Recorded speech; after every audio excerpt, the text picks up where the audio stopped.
Shalom teman-teman, bagaimana kabarnya? Saya diberkati, kita semua diberkati.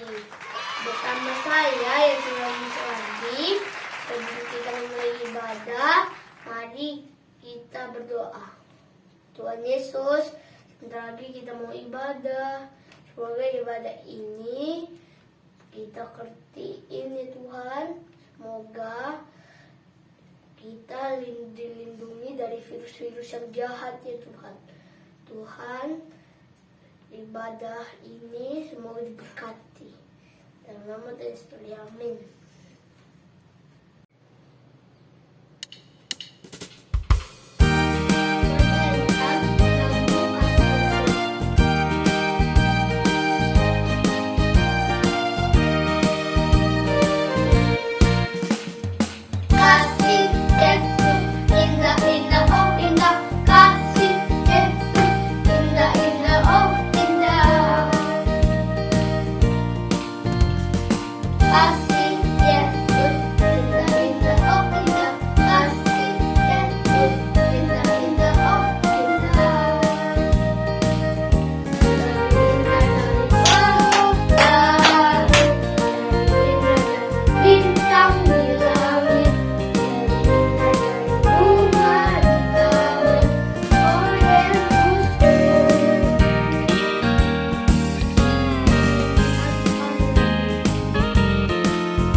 Diberkati, Anda diberkati, kita semua diberkati.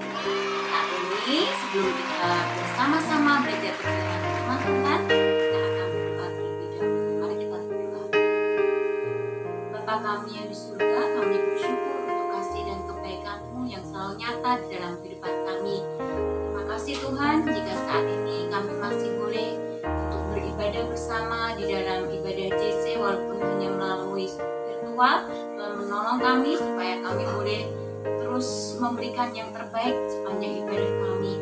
Dan ketika saat ini Tuhan kami akan mendengarkan firman-Mu, Tuhan menolong kami supaya kami boleh memahami apa yang Tuhan mau dalam kehidupan kami, sehingga kehidupan kami boleh menjadi berkat bagi semua orang.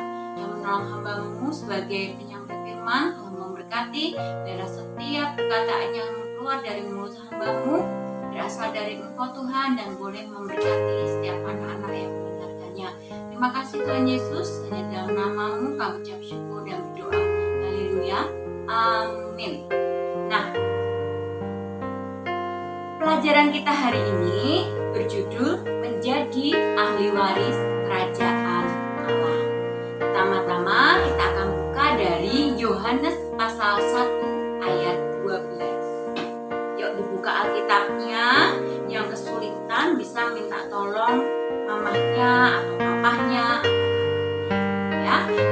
bacakan ayat ini bersama-sama.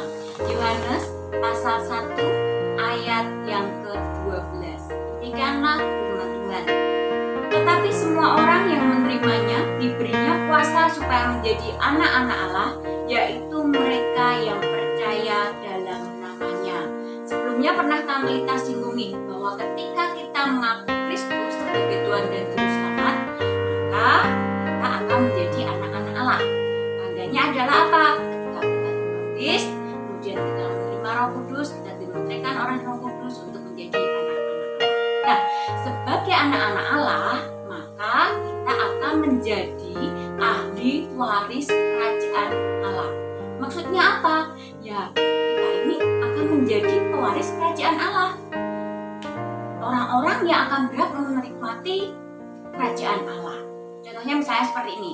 Seorang ayah kalau dia mempunyai rumah, punya mobil, kemudian punya kebun buah misalnya seperti itu ya, maka anak-anaknya nanti akan berhak menerima itu semua, berhak memiliki itu semua. Nah, demikian juga dengan kita.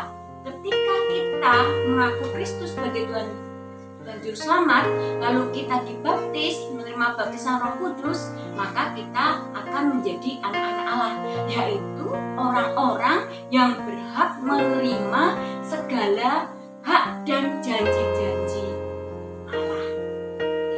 Ya, jadi kita ini adalah anak-anak orang-orang yang berhak untuk menerima segala janji-janji Allah. Dan apa? Dan yang pasti adalah kemuliaan. Apa itu kemuliaannya? Nanti ketika kita menerima kehidupan kekal bersama Bapa kita yang ada di surga. Nah, lalu apa janji-janji Allah? Oh ya, banyak sekali.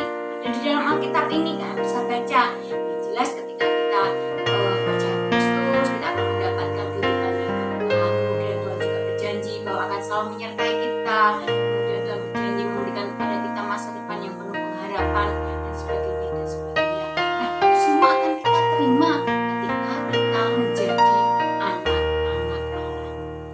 Lalu caranya gimana supaya kita menjadi anak-anak Allah? Yuk, sekarang kita buka di dalam Roma pasal 8 ayat 14 sampai dengan yang ke-17. Nah, nanti kita bacakan saja pelan-pelan ya. Roma pasal 8 ayat 14 sampai dengan ayat yang ke-17. Ya. Semua orang yang dipimpin Roh Allah adalah anak Allah. Oh, ternyata supaya kita bisa menjadi anak Allah, yang pertama kita harus dipimpin oleh Roh Allah. Sebab kamu tidak menerima roh perbudakan yang membuat kamu menjadi takut lagi, tetapi kamu telah menerima roh yang menjadikan kamu anak Allah. Oleh roh itu kita berseru, ya Aba, ya Bapa. Roh itu bersaksi bersama-sama dengan roh kita bahwa kita adalah anak-anak Allah. Dan jika kita adalah anak, maka kita juga adalah ahli waris.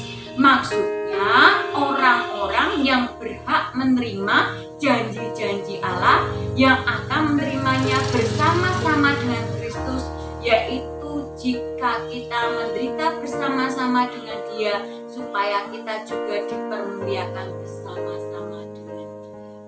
Oh, ternyata supaya kita menjadi anak Allah ya, tadi yang pertama ya, mengaku percaya Kristus sebagai Tuhan dan Juru Selamat. Tapi ingat, ketika kita sudah memutuskan untuk mengakui Kristus sebagai satu-satunya Tuhan dan Juru Selamat, maka kita tidak boleh hidup untuk kita sendiri, tetapi kita hidup untuk Tuhan. Kenapa? Hidupku bukannya aku lagi, tapi Yesus dalamku. Hidupku bukannya aku lagi, tapi Yesus dalamku. Ya, Yesus hidup, Yesus hidup dalamku. Hidupku bukannya aku lagi, tapi Yesus dalamku. Jadi ketika kita memutuskan menerima Kristus sebagai Tuhan dan Juru Selamat,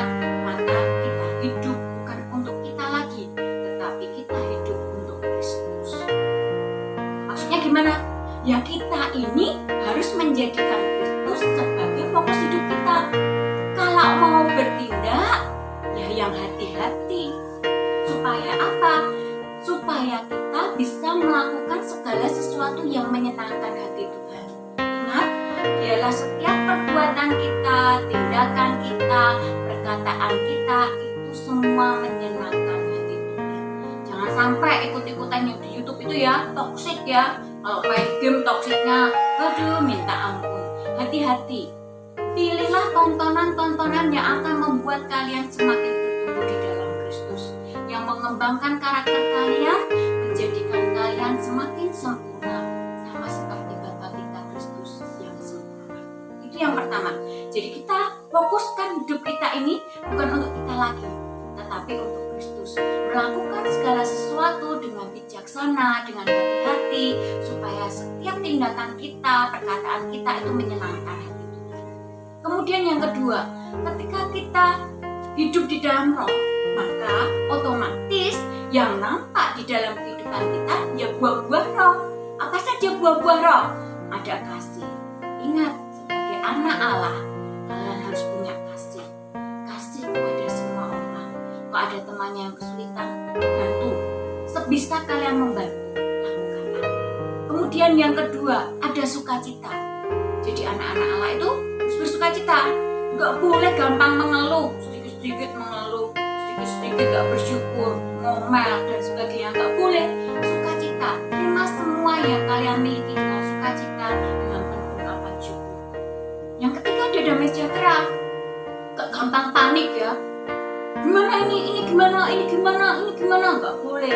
Tetap panik, harus ada damai sejahtera dalam hidup kita. Ingat, kita mempunyai seorang penolong yaitu Kristus yang akan sanggup menolong kita menyelesaikan segala permasalahan kita. Kemudian ada apa lagi? Ada kesabaran. Orang sabar itu berarti apa? Boleh marah-marah, ya. Tapi yang masih suka marah-marah sama mamanya, sama adiknya, sama kakaknya mungkin, sama papahnya, tidak boleh lagi, ya. Sebagai anak-anak Allah kalian harus sabar. Kemudian ada kemurahan. Kemurahan itu ya kemurahan hati, suka memberi, gitu ya. Jangan hanya meminta, lebih baik tangan di atas daripada tangan yang di bawah. Berilah pada orang-orang yang kalian kenal atau mungkin yang tidak kalian kenal, tetapi mereka membutuhkan. Kemudian harus ada kebaikan, melakukan segala sesuatu yang baik. Nah loh, di Alkitab tuh ada ayatnya juga. Kalau kita tahu bagaimana kita harus berbuat baik, tetapi kita tidak melakukannya, kita berbuat dosa. Nah tuh, hati-hati, pegang. Kalau kalian tahu segala sesuatu yang baik, lakukan. Membantu orang tua baik nggak? Baik, lakukan. Belajar baik nggak? Baik, lakukan. Seperti itu, ya. Menghibur yang sedih baik nggak? Baik, lakukan. Memuji Tuhan, beribadah dengan sungguh-sungguh baik nggak? Baik, lakukan. Ya, lakukan segala hal yang baik. Kemudian ada kesetiaan berdoa, mengikuti ibadah, seperti itu ya, kepada Allah. Ada kelemah lembutan. Kalau ngomong itu jangan dikata, harus lemah lembut gitu ya. Nggak boleh sambil nada yang tinggi, nadanya ya yang lemah lembut gitu ya. Kemudian ada apa lagi? Ada penguasaan diri. Penguasaan diri ini bagaimana kita bisa menguasai diri kita untuk tidak memuaskan hawa nafsu kita. Pengen ini beli, pengen itu beli, pengen ini beli, pengen itu beli. Padahal belum tentu itu membawa kebaikan bagi kita. Ingat, penguasaan diri itu penting. Pengen es krim, kalau enggak dituruti nangis, marah, ngomel. Nah, itu berarti kita nggak bisa menguasai diri kita. Padahal mungkin maksudnya mama nggak boleh makan es krim supaya apa? Ya supaya nggak batuk pilek, karena kondisinya masih seperti ini, masih ada virus di mana seperti ini ya. Jadi ingat, bahwa ketika kita hidup oleh roh, berarti maka yang pertama kita fokus hidup kita bukan lagi diri kita sendiri, tetapi Tuhan. Yang kedua, kita harus bisa menunjukkan buah-buah roh di dalam kehidupan kita. Nah, akibatnya apa kalau kita bisa berbuah, bisa menghasilkan buah-buah roh? Maka orang lain akan melihat ada Kristus di dalam hidup kita, gitu ya. Kita akan menjadi saksi Kristus. Orang lain akan melihat, oh ya ampun, Billy itu anaknya pintar ya, suka membantu mamanya, bantu papanya mengedit video untuk pelayanan JC. Wah, itu menjadi kesaksian bagi banyak orang. Misalkan lagi nih Hestel nih, wah Hestel itu baik loh, dia murah hati, dia suka menolong temannya, suka memberi orang-orang yang tidak mampu. Maka kita akan menjadi saksi bagi orang lain, ya. tindakan kita, tutur kata kita itu semua menjadi berkat bagi orang lain. Kalau kita bergaul dengan orang yang mulutnya kotor, sukanya kasar, kita suka enggak suka. Tetapi kalau kita ketemu dengan orang-orang yang mulutnya baik, sikapnya baik, itu maka kita akan senang dan orang lain akan lihat, oh iya tentu dia baik, dia anaknya Tuhan Yesus, seperti itu. Jadi ya adik-adikku semua, anak-anakku semua, biarlah melalui firman ini ada satu janji bahwa ketika kita menjadi anak-anak Allah, maka kita berhak menerima janji-janji Tuhan. Segala janji Tuhan itu baik kok, ya. Tapi ingat, supaya kita bisa menerima janji itu, bagaimana caranya? Yaitu tadi, hidup yang dipimpin oleh Roh. Fokus hidup kita bukan kita lagi, tetapi Tuhan. Kemudian kita harus berbuah dan kita harus bisa menjadi saksi bagi banyak orang. Oke, ingat ya. Ayat hafalannya adalah dari Matius pasal 6 ayat 33. Wah, ini pasti beberapa sudah hafal nih. Ya. Tapi Tante Rita akan bacakan lagi. Matius pasal 6 ayat 33. Ya, kita bacakan. Tetapi carilah dahulu kerajaan Allah dan kebenarannya, maka semuanya itu akan ditambahkan kepadamu. Jadi ketika kita hidup dalam Roh, maka kita akan terus berusaha mencari yang namanya kebenaran. Kebenaran apa? Kebenaran Allah. Dan ketika kita hidup benar di hadapan Tuhan, maka pasti Tuhan akan memberkati kita dengan segala hal yang baik. Itu saja yang bisa kita sampaikan. Biar itu menjadi berkat bagi kita semua. Kita akan berdoa. Terima kasih Tuhan untuk firman-Mu pada pagi hari ini. Biarlah setiap firman yang boleh didengar anak-anak-Mu ini Tuhan boleh bertumbuh subur di dalam kehidupannya. Boleh menjadikan mereka anak-anak yang terberkati, anak-anak yang akan berbuah, dan anak-anak yang akan menjadi saksi bagi orang-orang di sekelilingnya. Terima kasih Tuhan untuk kesetiaan mereka mengikuti ibadah JC ini walaupun melalui virtual. Kiranya segala berkat yang terbaik boleh menjadi bagian kehidupan mereka. Tuhan akan terus menjadikan mereka kepala dan bukan ekor. Apapun yang mereka lakukan dan kerjakan, Tuhan akan membuatnya berhasil. Terima kasih Tuhan Yesus. Hanya di dalam nama-Mu kami ucap syukur dan berdoa. Haleluya. Amin.